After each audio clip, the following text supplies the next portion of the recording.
Want to enable dark mode for all apps on your Pixel running the latest Android 17 Beta 3?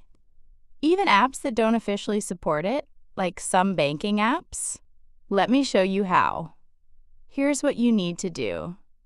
First, open Settings on your device. Scroll down and tap on Display and Touch. Now, tap on Dark Theme. Inside this section, you'll see an option called Expanded. Make sure to turn this on.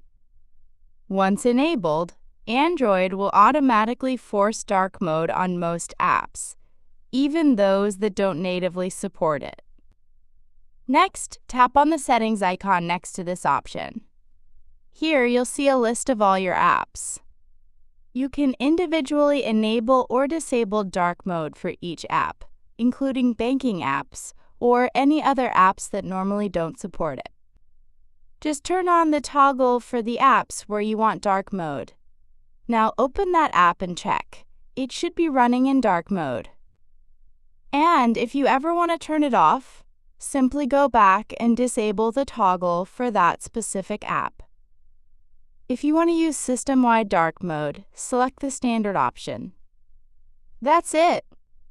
A super useful feature to make your entire Android experience easier on the eyes.